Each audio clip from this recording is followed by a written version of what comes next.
Agora sim, Fernando Brito. Olha, você é um mentiroso. Eu vou te acusar agora, vou apontar o dedo para você e dizer que você é um ninguém, se não fosse, ninguém me ouviria, porque a verdade é muito desagradável. A verdade é um saco, né? Mas você é mentiroso porque ele fala que não. Brito, você tá lendo? Ah, não, tô lendo umas bobagens aí, tô lendo. O que você falou que tá lendo? Não, tá lendo os clássicos da literatura, só isso, né? Aí eu falo, e aí, você não vai escrever de novo no blog? Eu falo, ah, não, ainda não estou me dando bem com esse negócio da escrita e tal. E aqui ele tece, né? Você costura falas tão complexas, tão interessantes e densas, que eu me recuso a acreditar que você está com problema de escrita, meu querido. Passe pelo teu passeio e você entenderá. Como é que é? Passo? Não, eu já passei por coisas pesadas também aqui. Bom, vamos lá. Vamos lá, que não dá para ficar com a conversa dela. A gente tinha uma frase que era assim: jornalista não é notícia. Notícia é outra coisa. Não, mas tá aí também. Dogmas para mim não funcionam. Deixa eu te perguntar uma coisa. Você falou que tinha uma história do Brizola para contar para a gente hoje. Eu já contei ali na conversa com o Casalino. Você já enxertou ali dentro, né? Já enxertei, que é a história do que aconteceu com a CIA. A CIA desapareceu, extinguiu-se como os dinossauros? Não. Entendeu? Ela está agindo, está atuando. O problema é que a gente só vai saber o que ela fez, né, fora do âmbito da suposição, ou do que você chamou de teoria da conspiração, 10, 15, 20, 25 anos depois. Aliás, teoria da conspiração, o troço desmoralizado que a teoria da conspiração, né? A realidade é muito mais interessante, pujante, desconcertante do que qualquer teoria da conspiração. Falar nisso, eu quero saber de você sobre o atentado ao Trump. O que você acha mais importante? O que você poderia falar para a gente, assim, de tudo que você já ouviu? Eu nunca ouvi tanta bobagem na minha vida, ô Brito, com a cobertura da imprensa brasileira com relação ao atentado ao Trump. Achei, assim, foi primoroso a cobertura. Diga para a gente. Me exemplifica o que você achou, que eu já posso comentar. Uma apresentadora dizendo assim, não é através da violência que a gente vai chegar a algum lugar. Falando sobre a violência do atentado ao Trump. Tá bom para você? O problema, Conde, é que é a extrema-direita alimentando o extremismo de direita. Né? Tudo indica que esse jovem que atirou no Trump era, né, um cidadão de extrema-direita. Era um personagem dessa multidão, né, que não nasceu com o Trump, não nasceu com a ascensão da direita, mas que se expandiu de uma maneira imensa por todo o planeta. Né? Dificilmente você vai encontrar pessoas ou organizações de esquerda metidas nesses atentados, porque elas sabem que, no final das contas, quem se beneficia é exatamente a potencial vítima daquele ato de violência. Ou existe alguém que tenha sido mais beneficiado pelo Adélio do que o Jair Bolsonaro com a facada? Não. Certamente não. Né? Eu acho que as coisas estão longe de serem favas contadas nos Estados Unidos. Né? Existe um movimento pela substituição do Biden, que vai se tornando mais forte, ficou mais forte ontem com a divulgação da notícia que ele foi acometido pela Covid, que vai ter que ficar... Oi? Não ouvi. Não, só repetir, Covid, está com Covid. Vai. E ele está sendo abatido, né? Claro que pelas suas deficiências físicas e até, talvez, as suas deficiências cognitivas em determinados atos, como de entrevistas, debates, etc. Tal, embora não se possa dizer que o Biden é uma pessoa que tenha perdido a plenitude do controle das suas faculdades mentais, e até no início do programa o professor Paulo Bussi estava dizendo que, em matéria de saúde pública, o governo Biden funcionou a contento e muito bem dentro da tragédia que é a saúde pública americana, mas é evidente que ele passa um ar de decrepitude. É evidente, não se pode negar o óbvio. E, em função desse ar de decrepitude, que não se revela, pelo menos dentro da lógica da política norte-americana, não se revela desastroso na condução dos assuntos do país, ele está sendo abatido. Abatido no país que teve o seu maior momento, a sua maior afirmação de liderança, feita por um homem de idade muito avançada e que estava sofrendo de paralisia há muitos anos, que foi Franklin Roosevelt. Não vamos lembrar que Roosevelt, quando fez o New Deal, que foi a reafirmação do Estado norte-americano, da pujança norte-americana após a crise de 29, já era um homem acometido pela poliomielite. Tanto que eu acho que existe o comentário brasileiro não dá conta do que acontece nos Estados Unidos, porque ali tem características diferentes, né? Outros pressupostos e tudo mais, que eu acho que você está colocando um pouco aqui. Agora, tanto o Biden naquele debate quanto o Trump no atentado não mudou quase nada da eleição dos Estados Unidos. Você viu isso? Porque ambos têm rejeições muito consolidadas, Conte. Pois é. Ambos não tem mais essa bala de prata, não existe mais. O problema é que lá, como cá, a decisão sobre as eleições se dá por frações muito pequenas do eleitorado. 5% para cá ou para lá decidem a eleição nos Estados Unidos, né? E lá mais ainda por causa dos chamados estados pêndulo, porque a votação não é numérica, né? Ela era uma votação proporcional, né? Pelos delegados dos estados, quanto no Brasil.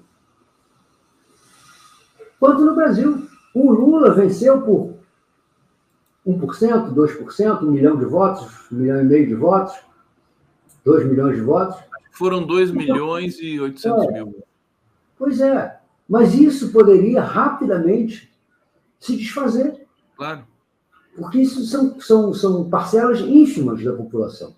Então, a chamada guerra política, ela muitas vezes pode se decidir nesta guerra de narrativas. Não há dúvida que, em relação ao Biden, nós estamos assistindo um dos episódios mais feios e abjetos de etarismo. E na sociedade humana, a idade, a velhice, foi sempre um elemento qualificador e não desqualificador para os homens que exercitam o poder. De onde é que nós tiramos a nossa tradição bicameral? Do Senado romano. O Senado tem esse nome por causa da senectude dos seus membros. Senectude, para quem não sabe, é velhice. Selectude. Isso. É velhice. Porque eram considerados os homens que acumularam saber exatamente para a gestão das questões de Estado. Então, o que nós estamos vendo? Eu assisti a mudança desse parâmetro de valor na sociedade. Então, era comum, no final dos anos 70, no final dos anos 60, no início dos anos 70, você ter a afirmação da qualidade de uma empresa ou de um produto pelos anos de tradição que ela tinha no mercado. Banco Mercantil de Portugal, meio século de tradição e eficiência. Isso sempre funcionava na publicidade. Nos anos 70, nós passamos até o que eu chamo de explosão do splash, que era aquele desenho que vinha nas embalagens, na caixa de sabão em pó, com uma explosão simulada, com um quadrinho, onde se afirmava, até com pontos de exclamação, novo, lançamento. A novidade, e isso era um reflexo da tecnologia, passava a ser um elemento de venda do produto. Então, você tem isso na política também. Note como você tem um homem que teve 28 anos de mandato legislativo, absolutamente dentro do sistema, que se apresentou ao eleitorado com uma quebra daquele sistema, e isso foi aceito, foi tolerado sem grandes contestações. Enquanto o Lula, que representa, em muitos casos, a transformação, a novidade, a mudança, é visto como mais um político de uma longa sequência e tradição de políticos que não resolvem a vida da população. Fernando Brito aqui no 11 News. Deixa eu ir para o bate-papo, trazer o comentário aqui do Márcio P. Esse Cláudio Castro é um escroque. Márcio, conta uma novidade, Márcio. Oi? Escroque é o quê? Escroque é elogio. Márcio, conta uma novidade. Conta uma novidade. Zé Carlos Faria, os discursos são só Deus, pátria, família, liberdade. Aliás, o Zé Carlos Faria me mandou um zap aqui também, que está engraçadíssimo, que ele fala assim, comício sem muita gente, nem chegava a um quarteirão, fui embora com vontade de vomitar. Olha o relato dele. E olha, você vê só, eu falei ali da coisa inadmissível do Rio ter se tornado um antro de extrema-direita, mas pelo menos eu devo saudar que a Tijuca, que sempre foi um símbolo do reacionarismo no Rio de Janeiro, era o lugar onde mais o Lacerda tinha votos, né? Está perdendo um pouco essas características e dá esse público pífio ao comício do Bolsonaro por Ramalho. Olha, Denise Lial está dizendo aqui, rapaz, foi enganado de alguma forma para subir no galpão. Serviu de cobaia para álibi. Foi executado, sem delação.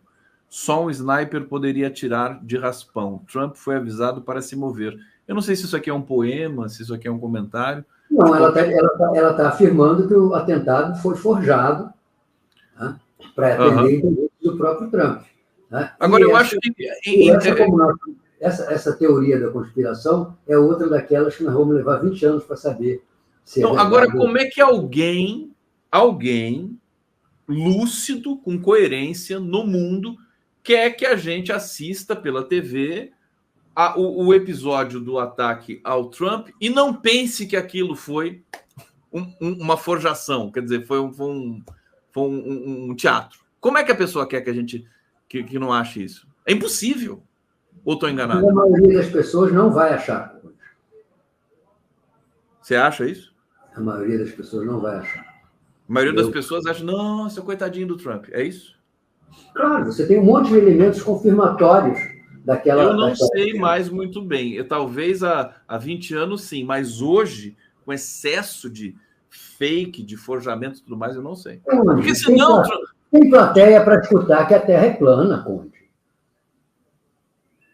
Tem plateia para escutar que a Terra é plana. Não vamos duvidar que tenha para acreditar. Por isso que eu estou falando. É muito mais crível aquilo que digamos que em outro tempo foi assim ridicularizado do que em outros tempos. Enfim, posso trazer um dado do Brasil para você, da violência? Hoje saiu o anuário da segurança pública. Eu vi a matéria. Você viu isso aí, né? Mortes violentas continuam em queda no Brasil, mas sobem em 6 estados. Anuário Brasileiro de Segurança Pública aponta alta de registros de racismo, estupro, queda de roubos. Brasil registrou 46.328 mortes violentas intencionais no ano passado. O que diz para você esse relatório? É curioso porque justamente no curso do governo Bolsonaro, o governo Lula está só no seu segundo ano, as mortes violentas reduziram. Qual que é a interpretação disso, meu querido glorioso Fernando Brito? A primeira, se nós estivéssemos numa faculdade estudando jornalismo comparado, seria muito interessante notar que as manchetes positivas, né, desse governo vêm sempre acompanhada de uma vírgula, né, e um adversativo depois. Mas, porém, etc. Né? Então, mortes continuam caindo, mas sobem 6 estados. Enquanto em outros tempos, essa manchete seria: mortes violentas no Brasil caem ao menor nível em 15 anos. Então, isso é patente. Em segundo lugar, mesmo que elas tenham caído, elas são muitas. 46 mil mortes violentas são praticamente o número de norte-americanos mortos durante a Guerra do Vietnã. Talvez isso já não produza impacto, mas, né, não dá para comparar isso com as guerras modernas, porque como elas se tornaram automatizadas, quase que remotas, quase que um videogame, né, você tem dos exércitos mais poderosos um número muito pequeno de baixas. Mas quando é ainda mais ou menos mano a mano, arma a arma, homem a homem, né, 50 mil mortes foi tudo que os norte-americanos perderam na Guerra do Vietnã. Em terceiro lugar, né, nós mostramos com essa notícia que este fenômeno se tornou cada vez mais uma preocupação e uma questão nacional, e não mais regional. Né? Quem puder puxar pela memória vai se lembrar, né, que a gente classificava o problema da segurança pública e da violência quase que como um problema local ou regional. Lembre-se, o Rio de Janeiro é muito violento, na Baixada se mata muita gente. Continua sendo verdade. Né? Mas a preocupação hoje é nacional. Aquele fenômeno que achavam que era uma mazela local, que que era uma mazela regional, estadual ou regional, né, se tornou uma mazela nacional.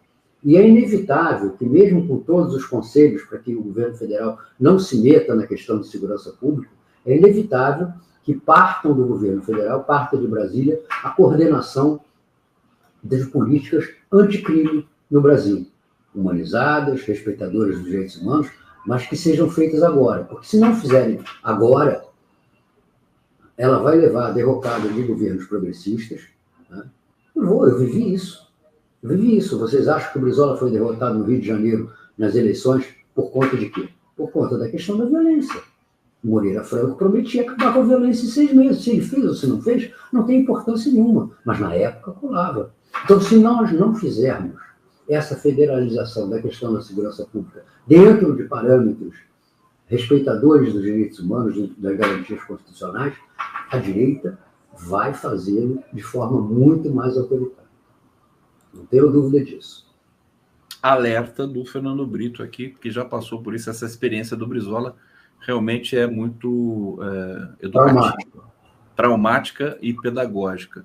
Eu quero falar com você, o Brito, sobre o Haddad, essa montanha de memes artificiais que saíram sobre o Haddad, chamando ele de Tachad e não sei mais o que. Eu acho que isso é desespero da direita, como bem classificou a presidenta do PT, Gleisi Hoffmann. Está aqui, tem um slideshow aqui, eu vou passando e eu queria que você comentasse. Quer dizer, justamente o Haddad que fez passar a reforma tributária. E aí, Brito? Olha, isso aí é propaganda de segunda categoria.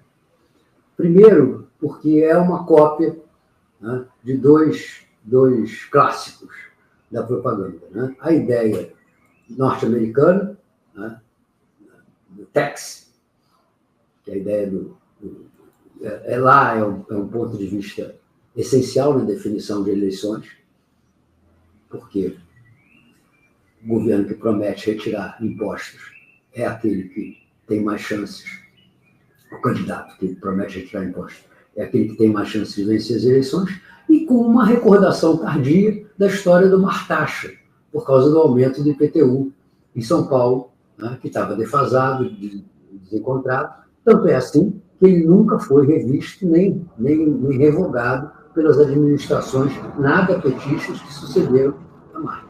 Então, eu acho que produz pouco efeito. O efeito da reforma tributária, ele não é essencialmente mudar a estrutura social dos impostos no Brasil. Ela não toca nisso, a reforma tributária. A reforma tributária toca na simplicidade com que se recolhem impostos no Brasil. Porque, como mencionou o professor Casalino, nós herdamos um amontoado de legislações que tornam praticamente impossível um pequeno empresário tocar o seu negócio sem tratar a questão dos impostos, da regularidade fiscal dele, como um dos maiores problemas a serem administrados, consumindo a sua energia, o seu tempo e o seu trabalho naquilo que poderia ser o desenvolvimento do negócio que desenvolve, que opera. Nós temos essa característica. Nós não estamos mudando a tributação. Basicamente, nós vamos mudar a forma de recolher. Porque o imposto, os 2 impostos que estão abrangidos, os 3 impostos, o IPI, o ICMS. IVA. IVA, né? Valor agregado. Né? Os 3 impostos, valor, o IPI, o ICMS e o ISS, que estão contidos na reforma, são impostos indiretos. São impostos que acabam sendo pagos pelo tomador dos serviços, pelo comprador da mercadoria e pelo mercado do produto industrial. Então, não mexe isso aí. Não se trata de uma tributação sobre o patrimônio, muito menos ainda uma tributação sobre a renda. Então, não vai ter efeito econômico sobre o bolso da população, senão aquele da aceleração da atividade econômica, do aumento do número de empregos, do aumento da produção, e aí sim, nesse sentido, talvez até um barateamento dos custos de comercialização dos produtos. Agora, Conde, nós estamos numa guerra. E os gaúchos sempre diziam, em tempo de guerra, boato é como terra, está por toda parte. Né? O Haddad é um sucesso do ponto de vista político. E essa história de taxade, né, vai ter o mesmo destino de N mil outros memes, né, e guerra de versões que apresentaram desde o início do governo Lula.